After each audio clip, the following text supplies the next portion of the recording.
Deddy Corbuzier kembali membuat publik heboh lewat podcast terbarunya di Close the Door yang baru saja diunggah. Kali ini dia mengundang Paula Verhoeven untuk membahas berbagai hal mengenai perceraiannya dengan Baim Wong. Paula muncul di podcast Deddy Corbuzier bersama pengacaranya Alphonse Kurnia Palma, membahas hal-hal mengenai dibalik putusan cerainya dengan Baim Wong. Dalam perbincangan yang awalnya terlihat santai, Deddy Corbuzier tiba-tiba menunjukkan rasa penasarannya terhadap dinamika hubungan antara Baim Wong dan Paula. Dia bahkan menyinggung kemungkinan adanya KDRT di antara keduanya. Paula pun menjawab dengan tenang meski terlihat berhati-hati memilih kata. Ia menegaskan bahwa dalam hubungan suami istri wajar jika terjadi kesalahpahaman. Namun ia sempat merasa bahwa apapun yang dilakukannya selalu salah di mata sang suami. Melihat jawaban tersebut, Deddy Corbuzier lantas makin penasaran dan mengajukan pertanyaan yang lebih tajam. Namun Paula tidak langsung menjawab pertanyaan tersebut. Ia hanya tersenyum sambil menunjuk pengacara untuk menjelaskan hal tersebut. Pernyataan tersebut langsung membuat suasana menjadi lebih serius. Pengacara Paula dengan tegas mengambil alih jawaban dan menolak menjawab secara rinci. Deddy Corbuzier pun memahami sikap tersebut dan menambahkan sehingga melunak untuk membahasnya. Meski tidak ada jawaban tegas mengenai dugaan KDRT yang dilontarkan Deddy Corbuzier, respon Paula dan pengacaranya membuat netizen yang budiman berspekulasi. Paula Verhoeven semakin ramai diperbincangkan setelah pihak Pengadilan Agama Jakarta Selatan mengungkap gugatan Baim Wong dikabulkan karena pihak tergugat terbukti selingkuh. Suryana, Humas Pengadilan Agama Jakarta Selatan, bahkan menyebut Paula sebagai istri yang durhaka kepada suami. Merasa disudutkan dengan kabar tersebut, Paula melaporkan majelis hakim yang menyidangkan perkaranya ke pihak Komisi Yudisial atas dugaan pelanggaran kode etik. Menurut kuasa hukum Paula, segala hal yang berkaitan dengan substansi perkara tidak seharusnya disampaikan ke publik, apalagi isinya terkait ranah pribadi dari pihak yang berperkara. Nah, gimana nih menurut netizen yang terhormat? Silahkan berkomentar ya. Dari kasus Baim sama Paula ini kita sadar ternyata dunia ini emang gak adil. Laki-laki selingkuh yang disalahin siapa? Laki-lakinya. Giliran perempuan yang selingkuh yang disalahin siapa? Laki-lakinya juga, bos. Ya sama kayak kasus ini. Yang selingkuh Paula tapi yang disalahin si Baim, bos. Terluka tapi tak berdarah. Gue bingung ya, di Atlantis kalau orang pisah itu harus diumumkan ya alasannya kenapa mau cerai. Harus bongkar aib. Ini tren baru kali ya, tapi sudah sering saya lihat seperti ini ya. Dan kita menyalahkan pasangan. Aneh, padahal kan kita pernah pilih pasangan itu, kita pernah enjoy, menikmati di keranjang kuning, kita sudah bikin anak, habis itu kita jelekin. Ya saya pisah karena istri gue selingkuh katanya, dan tetek bengek. Terus memang ada kepuasan. Lagian waktu kita sidang di pengadilan, itu sidangnya tertutup atau terbuka? Harusnya kan tertutup.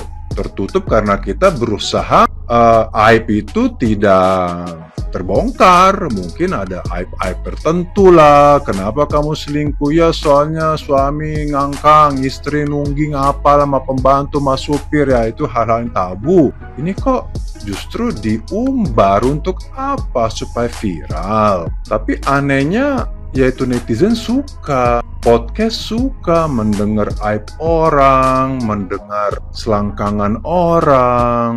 Apa artinya kalau kita beragama ya? Saya tidak tertarik dengan peristiwa seperti ini. Harus diundang di podcast. Untuk apa? Dan lagian kita membela diri. Iya, suami saya bilang saya selingkuh. Untuk apa? Aku juga bingung gitu. Harusnya diam aja, udahlah. Seolah-olah kita harus kasih klarifikasi. Terus yaitu anak-anak itu yang masih hidup, nanti kalau gede gimana ya? Nanti kan mungkin dibully juga kan di sekolah, karena pasti akan terlacak.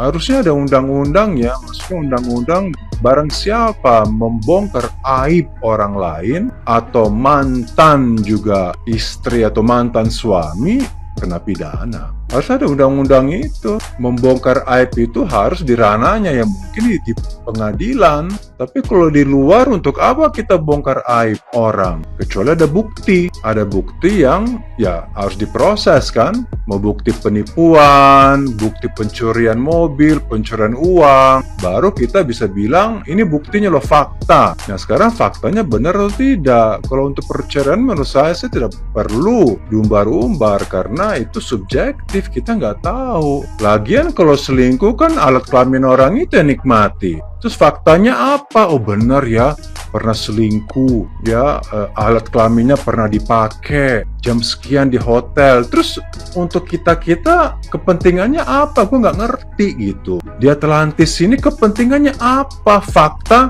kalau suami orang itu dia selingkuh terus ketahuan, terus kepentingannya apa untuk kita netizen? Terus apa? Gue nggak ngerti gitu. Tolong jelasin. I don't understand. Ada berita yang lumayan rame ya, hasil sidang perceraian Baimong dan Paula. Hasil putusannya sudah saya duga bang, sudah sangat saya duga bang. Paula tertuduh melakukan perselingkuhan. Kenapa saya sudah duga?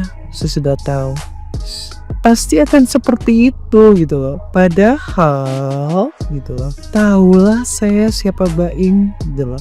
Kenapa saya bicara seperti ini? Karena saya pernah mengalami berada di masa-masa persidangan dan menggugat seorang Baim Wong. Apa yang terjadi itu saya yang rasakan.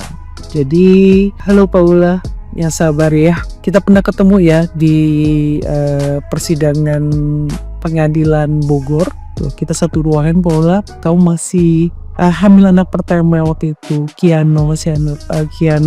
Kita bertemu di satu ruangan ya Paula. Dan saya melihat kamu sosok seorang perempuan yang memiliki kesabaran. Itu terlihat sekali kok dari wajah kamu. Ya saya senang banget kamu nice. Dan saat ini saya walaupun tidak kenal terlalu dekat dengan Paula, baru ketemu sekali ya kita di saat masa-masa saya menggugat seorang Baimong, masih suami kamu waktu itu. Saya bisa melihat betapa menderitanya kamu Paula. Apa ya? Udah jujur ya, Baimong tuh tricky banget dan bisa memanipulatif satu keadaan. Karena saya mengalami ini. Dan saya juga tadi scroll TikTok, mendapat dari Bang Hotman, itu luar biasa. Bang Hotman Paris. Pokoknya lawyer yang keren itu. Bener banget Bang Hotman, orang gak bisa dinyatakan berselingkuh kalau tidak diketahui sedang melakukan hubungan badan. Ya, di dalam kamar aja laki-laki dan perempuan bisa aja mereka cuma ngobrol, cuma sharing, tidak bisa dikatakan melakukan perselingkuhan gitu. Apalagi nih Paula sudah jelas-jelas mengatakan tidak ada faktanya, buktinya.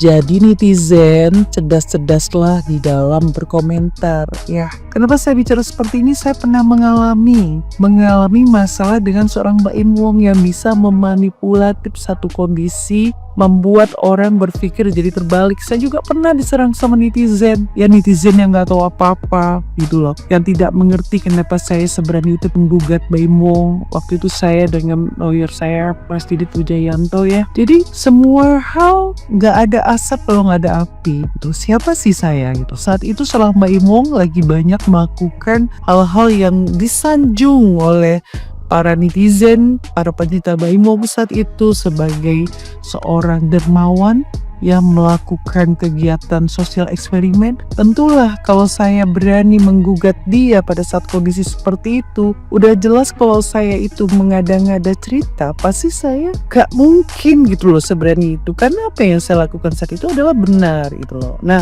sama halnya dengan Paula, saya kira apa yang jadi salah Paula, dia kira mengalami saat seperti yang saya alami dulu gitu loh, dimanipulatif ya. Sedih kalau diceritain. Di pengadilan itu pada saat itu ada perdamaian antara saya dengan Baim Wong. Lawyernya yang baru saja meninggal ya, sempat sangat luar biasa bijak dan baik membisikkan ke telinga saya dan ke lawyer saya nanti akan mendapatkan penggantian kerugian dalam jumlah yang menurut saya sudahlah saya terima. Tapi no, sepeser pun saya tidak diberikan penggantian kerugian oleh Baim atas kerja saya.